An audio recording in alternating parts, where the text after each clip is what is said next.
So all of these accidents, so-called accidents, all of these things that befall us in our lives are ways that the shadow or the unconscious is going to affect us. And these are so what we call accidents. We know are no more accidents. This is what Carl Gustav Jung called synchronicity.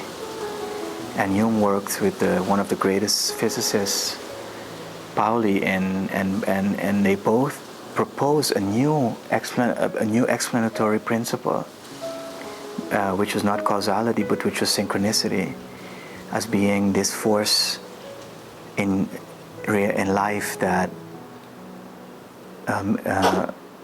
makes things happen in our life. And of course the law of attraction talked about this, but not in these terms, because before we get to, as it were, create and attract new things into our life, this is what we are attracting, this is what we are creating. And that is that we are going to attract in our life what we most are rejecting. And if you are most fighting, for instance, racism, and this is what's going to happen to you.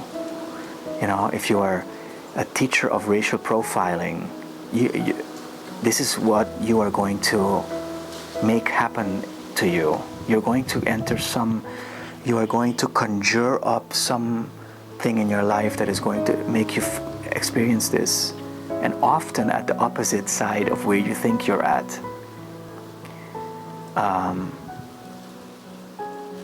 This is, if we do not understand this,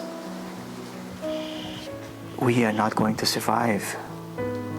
So how, if somebody is just like living his life and you're saying something is being compensatory to their behavior, how would they know they're actually in a battle? Exactly. How would they know that? Exactly. The first step is to become aware of this battle between what I call the demon within, who is trying to boycott the agenda of the deceiver. We must become aware of that interplay, which is a battle, which begins as a conflict. So, for instance, if you are being very control-oriented and very wanting to be in control of everything, the compensatory mechanism will conjure up a storm of anxiety. So, for instance, a lot of anxiety symptoms are basically someone that is being exposed to what they most are rejecting consciously. Yes, and the first step is to become aware of that. Become aware of that interplay that is constantly occurring. If you listen, go to any person or anything, you're going to hear the compensatory effect of the shadow, which is the word what we call when Anubis talks, men bark. And if you listen keenly, you will hear exactly what someone is trying to not say. How?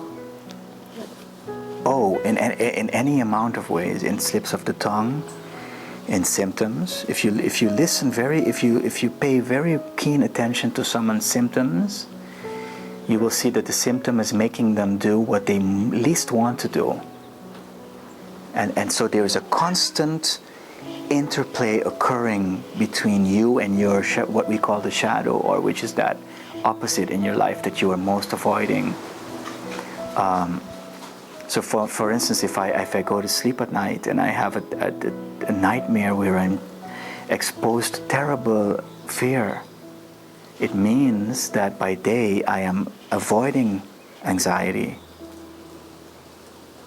and then I use that as a way to know what I have to do by day, or to stop doing by day. You see, if this does not become a way of living, we're not going to understand this law, which is a law beyond the psyche or the physical. This is a unified law. So you have to constantly look for opposites. Constantly, in yourself, in your environment, and this throws you into a kind of a natural meditation, because you start to observe. Really? Okay, what's going on right now? Well, you start to study what's happening around you, and you start to look for synchronicity. You look for signs and signals and symptoms. You also look at your body for symptoms, signs of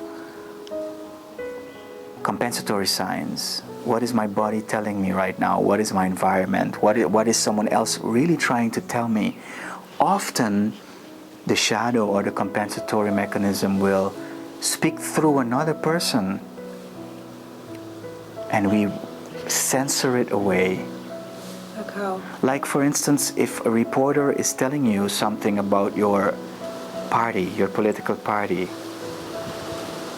showing you that, for instance, your party is doing things that they are claiming that they don't do, you will very easily see the person just totally deny it and don't even do as if it's they're hearing anything of that nature.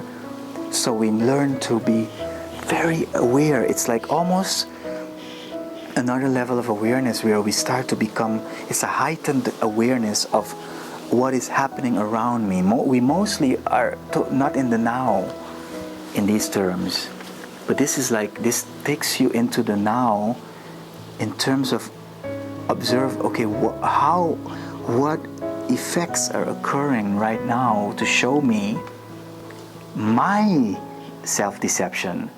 You see, it's all going to show you of course, when you become very competent at this, you will be able to see how this is also constantly occurring in others.